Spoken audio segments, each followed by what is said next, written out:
Hati-hati menyerap dan menyebarkan informasi.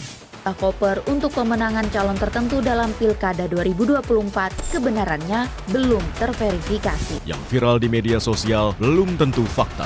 Si kesuksesan Menteri Pertahanan menjalankan program food estate di Jawa Tengah adalah tidak benar. Pastikan kebenaran informasi dalam News or Hoax. Setiap Sabtu pukul 12:30 siang di Kompas TV. Mencari tahu, mendengarkan lebih utuh dan mendalam, mempertanyakan rasa keadilan.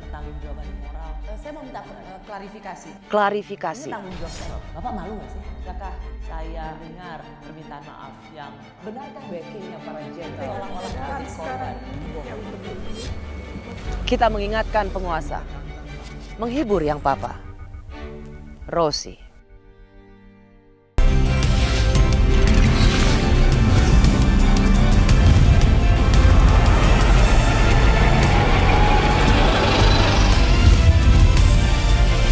Kompas TV, independen, terpercaya.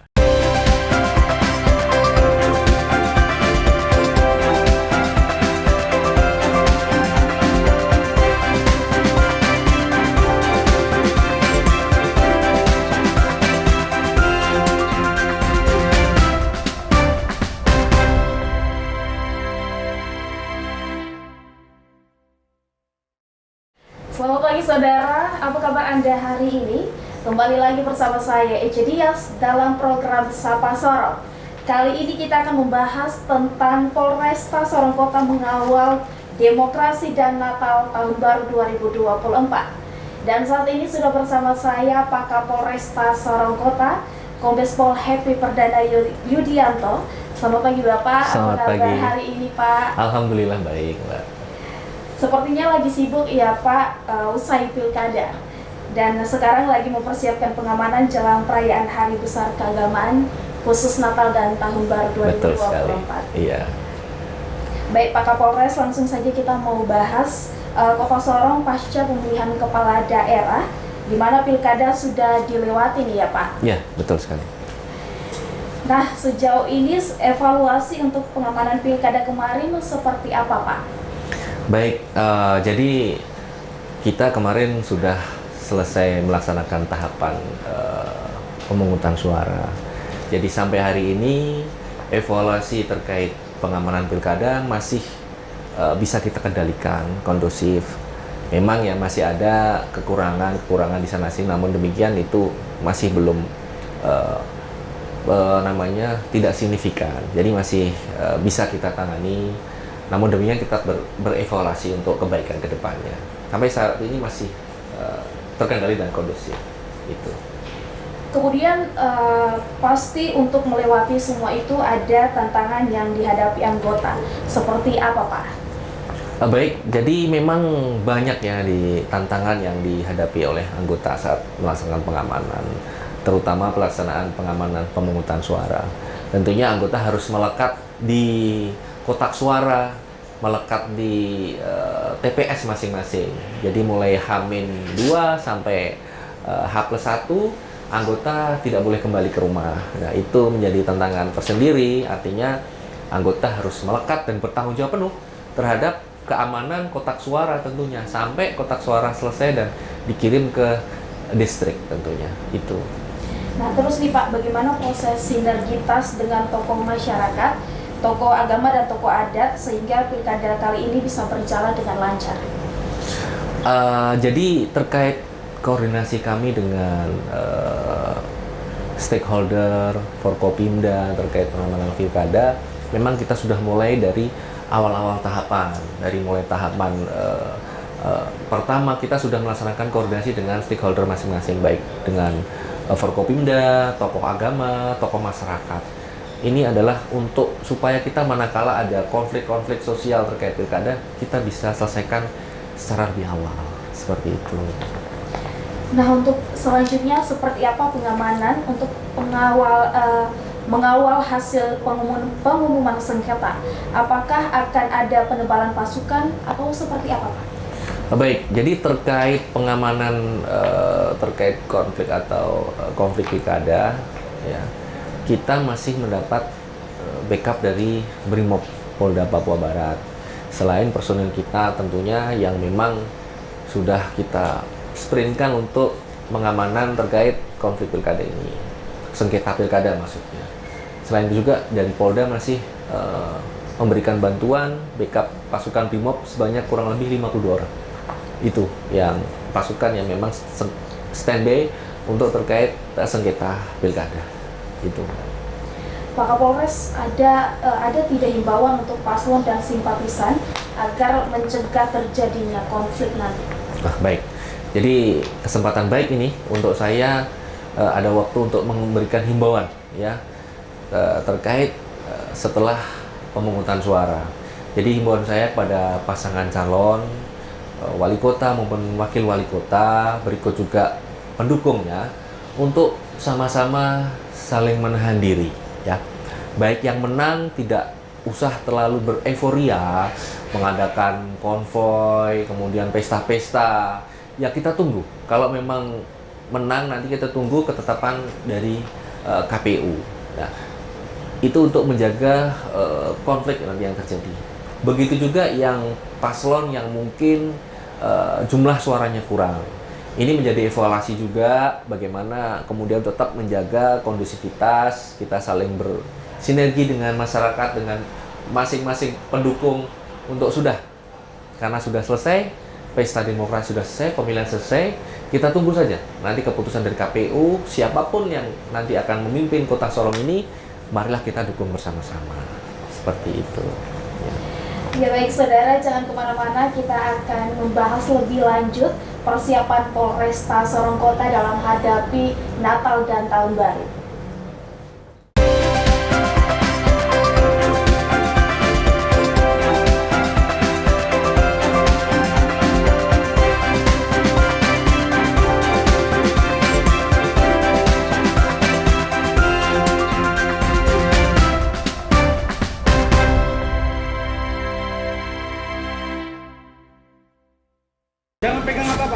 Main judi online itu ya, kerugian saya itu ratusan juta. Fenomena pelanggaran hukum yang kerap terjadi di tengah masyarakat. Untuk sama handphone ya, kata dia gitu kan. Ini buat bukti ke bos gua, buat laporan. Jadi kalau mesin plat itu kita bikinnya sekalian 22 miliar itu. Siaga dan waspada selalu. Eki dan Vina dianiaya dan juga dibunuh. Kedua tubuh mereka ditaruh di sekitar sini. Ikuti Sasaran setiap Rabu pukul 10:30 malam di Kompas TV. Para perajin batik di Kabupaten Kulon Progo, Yogyakarta menciptakan batik berukuran jumbo bernuansa Nusantara. Cerahkan diri Anda di siang hari dengan berita-berita pilihan kami. Musim kemarau membuat sumur sejumlah warga di kota Jambi keruh dan kering. Ragam informasi dari setiap peristiwa yang terjadi di seluruh penjuru negeri. Terangkum semua di Sapa Indonesia Siang, Senin sampai Jumat pukul 1 siang. Live di Kompas TV.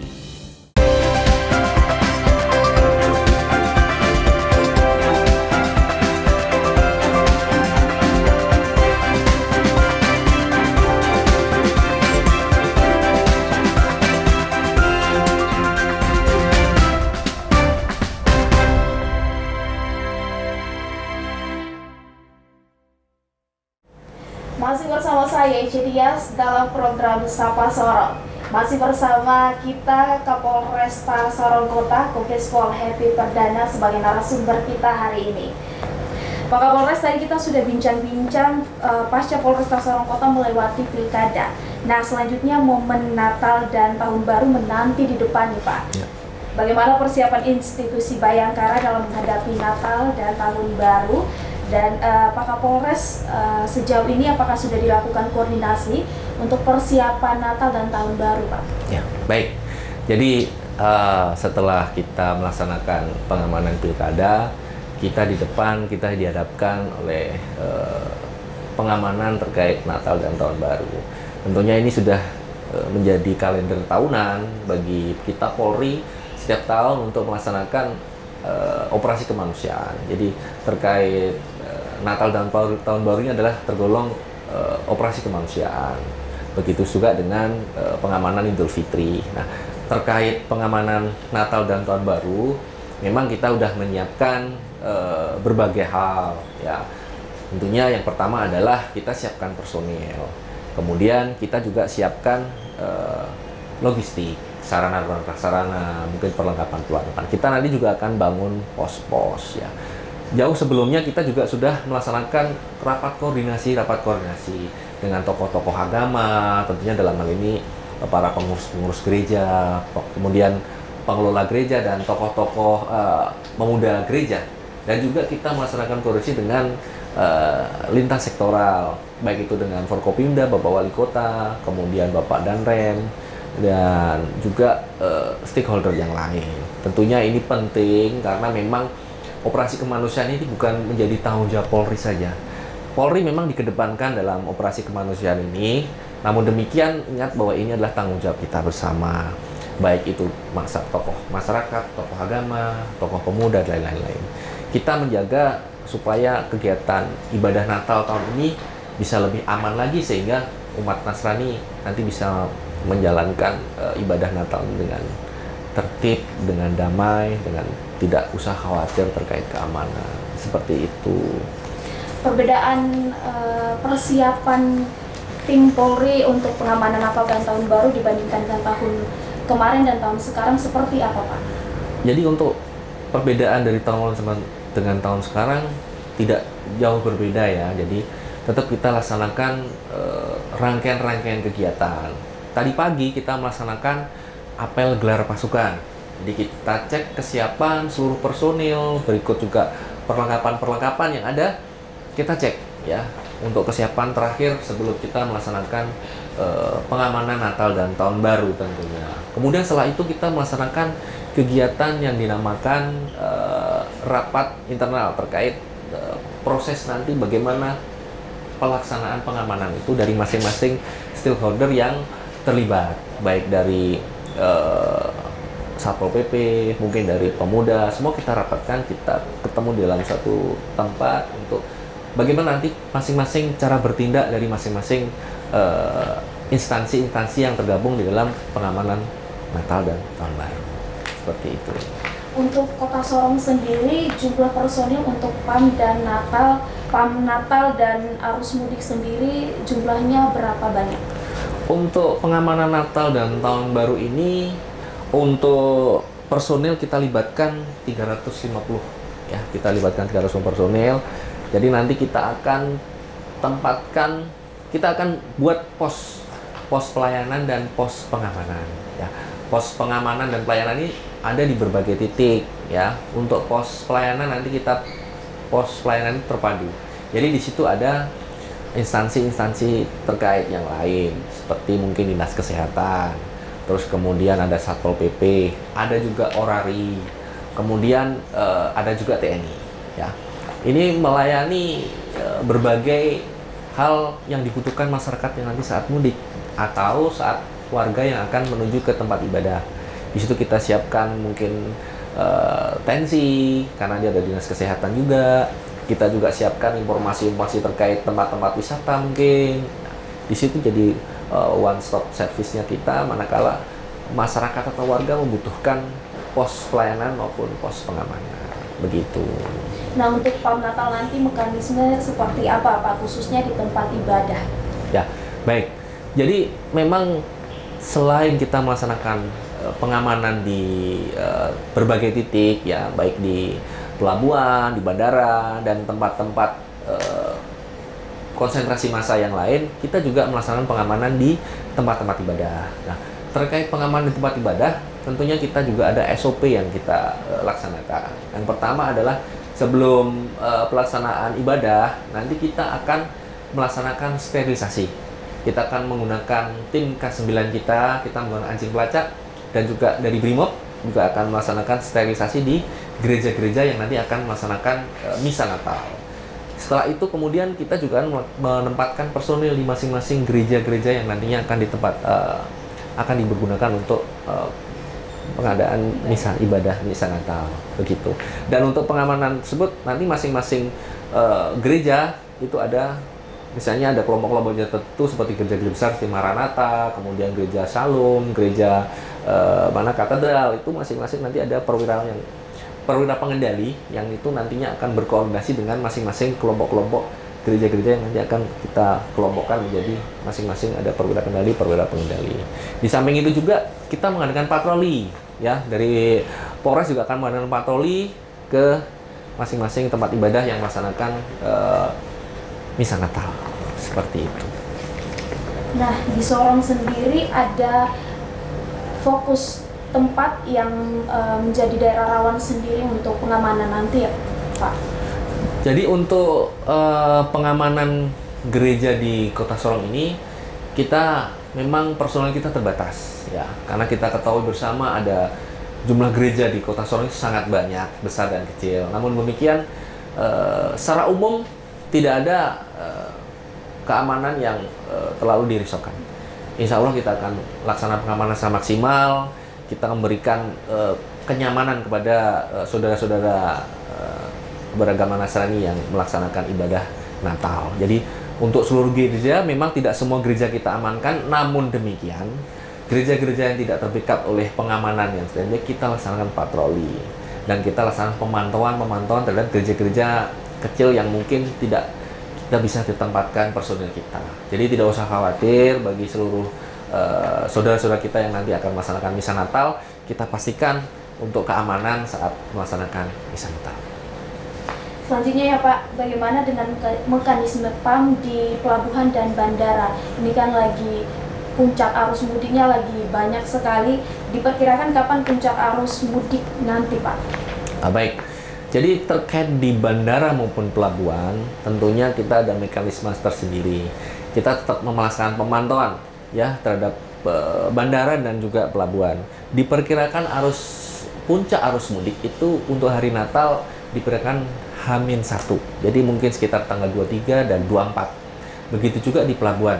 Kita sudah antisipasi untuk penebalan pada saat puncak arus mudik. Ya, di arus mudik nanti kita pertebal untuk di bandara khususnya dan juga di pelabuhan. Seperti itu. Ya. Ya baik, terima kasih Pak. Saudara jangan kemana-mana, kita akan terus bincang-bincang bersama Pak Kapolresta Sorong Kota. Tetaplah bersama kami.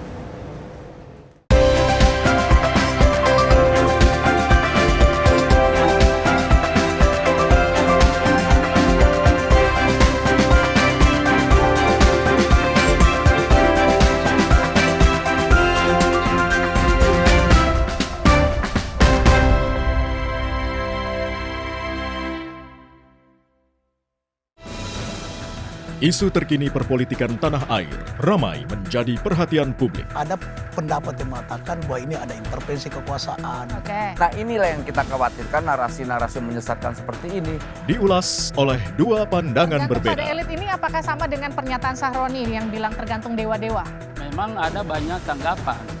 Dianggap bahwa ini politiki. Dua arah. Setiap Jumat pukul 8:30 malam di Kompas TV. Jadilah bagian dari arus utama. Serap segala informasi yang paling mengundang atensi. Hanya yang utama, yang layak Anda percaya. Berita Utama akan menyajikan sejumlah informasi menarik. Ikuti Berita Utama pada jam-jam berikut. Live di Kompas TV.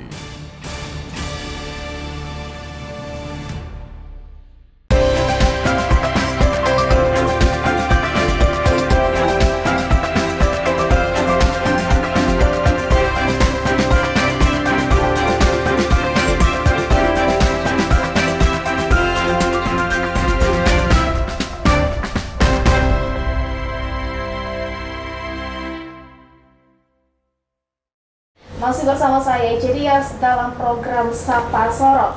Selanjutnya kita akan membahas pengamanan malam pergantian tahun Pak.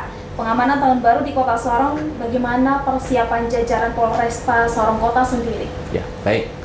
Jadi terkait pengamanan malam pergantian tahun baru yang nanti juga kita laksanakan setelah perayaan Natal, kita sudah menempatkan personil di masing-masing titik kumpul-kumpulnya massa.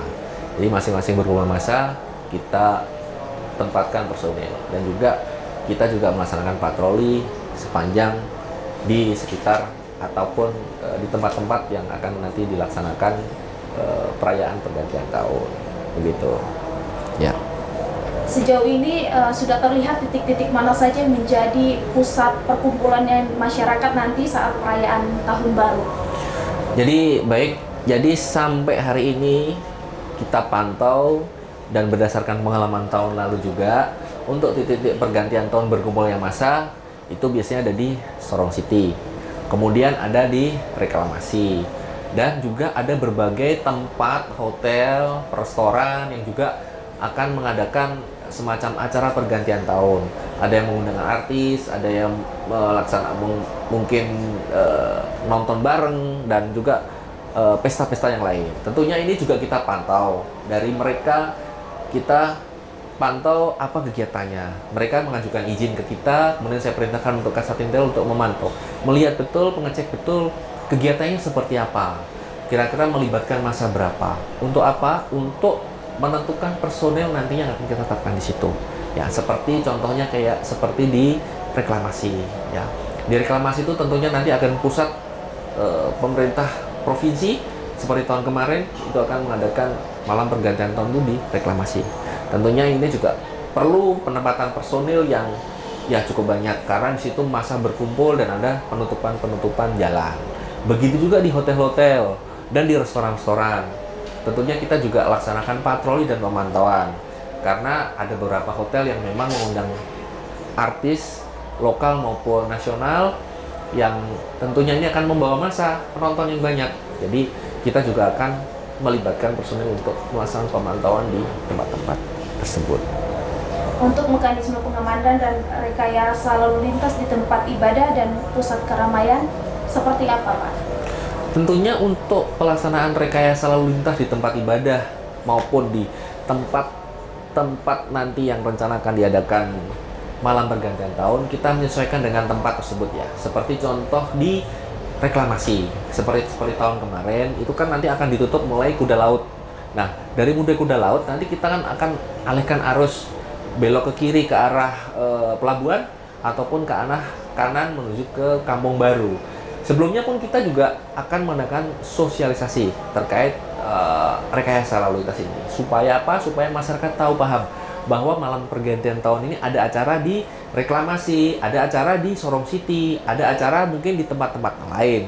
Jadi tujuannya supaya warga mengetahui bahwa di situ nanti akan ada rekayasa lalu lintas, sehingga warga yang akan berkunjung atau melakukan aktivitasnya dari kota mau ke arah Sauka, dia akan mungkin membagi waktunya, artinya sebelum jam penutupan jalan, atau mungkin dia akan ambil arah yang nantinya akan kita berlakukan rekayasa.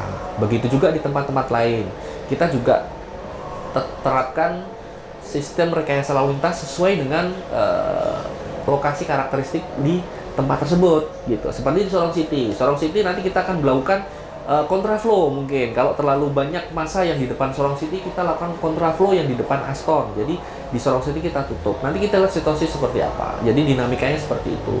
Nanti kalau kita tutup, berarti kita rekayasanya di kontraflow di depan Aston, atau dibelokkan mungkin di Gereja Maranatha untuk kemudian tembus ke mungkin ke kilo 10 atau kilo 12. Seperti itu. Untuk apakah aparat akan melaksanakan patroli rutin untuk mencegah gangguan Kamtibnas saat perayaan Tahun Baru, Pak? Oh ya, pastinya tentunya walaupun kita juga personil fokus melaksanakan pengamanan di tempat-tempat pergantian tahun maupun di tempat-tempat ibadah, kita tentunya juga tetap melaksanakan pemantauan Kamtibmas di perumahan-perumahan, di konsentrasi penduduk yang mungkin ditinggal melaksanakan pergantian tahun ya, supaya rumah yang ditinggalkan itu tetap aman. Jadi kita tetap patroli untuk tempat-tempat yang memang kita prediksi atau kita evaluasi itu tempat rawan terjadinya tindak pidana, terutama tindak pidana curanmor seperti itu. Ya, baik. Mohon imbauan Pak Kapolres sendiri bagi masyarakat Kota Sorong yang akan mengikuti perayaan Tahun Baru dengan aman dan tertib. Baik, jadi pada kesempatan yang baik ini, terima kasih dari Kompas TV sudah memberikan waktu kepada saya sebagai Kapolresta untuk memberikan himbauan kepada seluruh warga Kota Sorong yang nantinya akan yang pertama akan melaksanakan ibadah misa Natal di gereja-gereja maupun tempat-tempat yang lain. Jadi himbauan saya adalah sebelum meninggalkan rumah, pastikan rumah dalam keadaan terkunci, baik kunci rumah maupun kunci pagar. Juga terkait kendaraan sepeda motor maupun roda 4 dan roda 2, silahkan benar-benar diingat kunci betul, kunci setir, jangan sampai ini menjadi korban pencurian. Seluruh rumah ditinggal ke gereja, ditinggal ke tempat-tempat nanti pada saat malam pergantian tahun, justru nanti rumah jadi korban pencurian. Juga pastikan mungkin kompor, listrik, dan lain sebagainya yang kira-kira kalau itu nyala menjadikan kebakaran, saya ingatkan kepada seluruh warga untuk selalu mengingat itu. Jadi sebelum meninggalkan rumah, cek apakah tadi menyalakan kompor lupa dimatikan, silakan dimatikan, listrik, kemudian stop kontak yang masih tercolok untuk yang lain untuk keperluan memasak dan lain sebagainya, silahkan dipastikan dalam keadaan mati, dalam keadaan tidak berfungsi, supaya pada saat ditinggal tidak terjadi hal-hal yang tidak diinginkan. Dan secara luar pun tidak perlu khawatir, untuk seluruh warga Sorong kita akan melaksanakan pemantauan, kita akan melaksanakan patroli di seluruh kota Sorong ini, di perumahan-perumahan maupun di tempat-tempat yang lain yang kira-kira di situ rawan oleh tindak pidana kejahatan yang lain. Saya juga mengimbau dalam kesempatan ini untuk selalu waspada dan hati-hati manakala nanti melaksanakan ibadah. Pastikan sepeda motor dalam keadaan terkunci dan juga bisa dipantau oleh pengamanan, mungkin di gereja kan ada pengamanan itu, untuk dititipkan, ini saya parkir di sini, tolong diamankan. Juga pada saat malam pergantian tahun, pastikan kendaraan yang ditinggal di parkir itu dalam keadaan aman, terkunci, dan safe tentunya. Saya kira itu. Dan juga terakhir saya himbau juga kepada mungkin yang merayakan malam pergantian tahun untuk tidak terlalu bereforia. Jangan ada konvoi-konvoi baik sepeda motor maupun roda 4 berkonvoi. Saya sarankan tidak perlu dilakukan karena itu nanti akan menambah kemacetan lalu lintas. Silahkan mau merayakan pergantian tahun, silahkan mau berdoa di rumah, silahkan mau datang ke tempat-tempat restoran, ke hotel, atau berkumpul di reklamasi, silahkan. Marilah kita semua merayakan malam pergantian tahun nanti dengan aman dan tertib tentunya. Ya baik, terima kasih Pak Kapolresta atas waktu bincang-bincang dalam program Sapa Sorong, di mana disampaikan pula pengamanan jelang Natal dan Tahun Baru untuk memberikan rasa aman bagi masyarakat Kota Sorong yang akan menjalankan dan merayakan. Saya Cedias bersama tim yang bertugas pamit undur diri. Kompas TV, independen, terpercaya.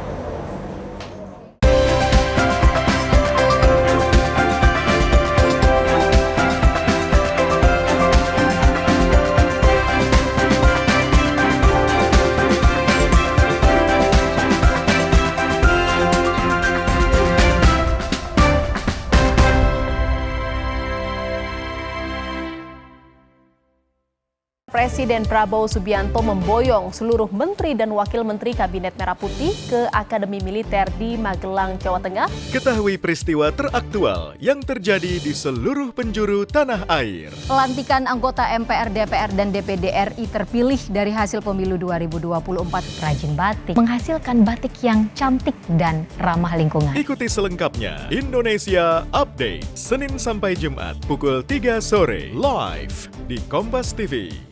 Nikmati berita dan informasi baru dengan cara seru. Tiba-tiba mengadang bus Transjakarta dengan membawa senjata tajam. Mulai dari yang trending di media online dan viral di media sosial, pelaku yang tak lain merupakan bawahan Agus ditangkap. Hingga yang unik dan menjadi perhatian publik. Semuanya terangkum dalam Pop News. Setiap Sabtu dan Minggu pukul 9:30 pagi di Kompas TV.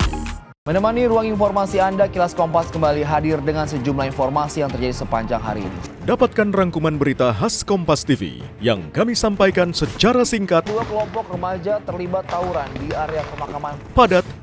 Kebakaran menghanguskan 4 kios. Jelas. Diduga korsleting, sebuah mobil terbakar. Dan akurat. Ikuti Kilas Kompas setiap hari pukul 11:30 malam live di Kompas TV.